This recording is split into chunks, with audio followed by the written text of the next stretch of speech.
दोघी निघाल्या विठ्ठलाच्या दर्शनाला. त्या बोलतायत चला आपण दर्शनाला जाऊ. आणि मग मी आणि तिचे पप्पा घेऊन गेलो आम्ही दर्शनाला दोघींना.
रखुमाई जय जय विठोबा रखुमाई, विठोबा रखुमाई जय जय विठोबा रखुमाई, विठोबा रखुमाई जय जय विठोबा रखुमाई, विठोबा.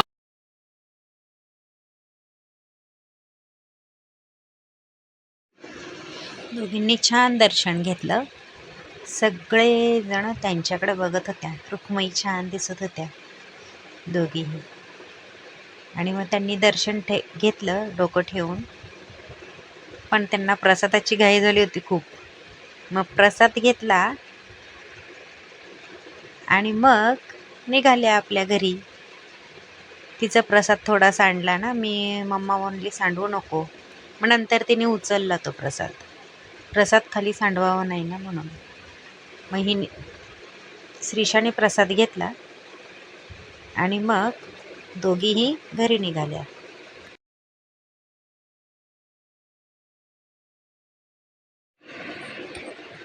विठ्ठलाची मूर्ती आणि रुक्मिणीची मूर्ती इतकी सुंदर दिसत होती का असं बघतच बसावं असं वाटत होतं. मग मी मुलींना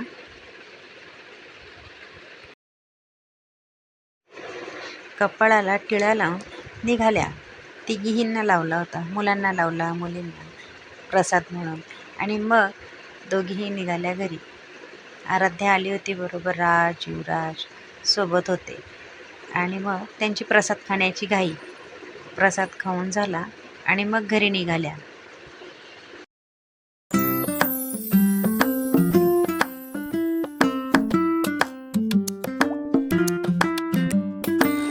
आज तुम्हाला आमचं छोटंसं सुंदर गाव दाखवत आहे म्हणून हा व्हिडिओ थोडासा काढलाय. एक वेळेस मी खूप मोठा व्हिडिओ काढेल आणि मग गाव दाखवेल. हे आमचं वांगणी गाव सुंदर आणि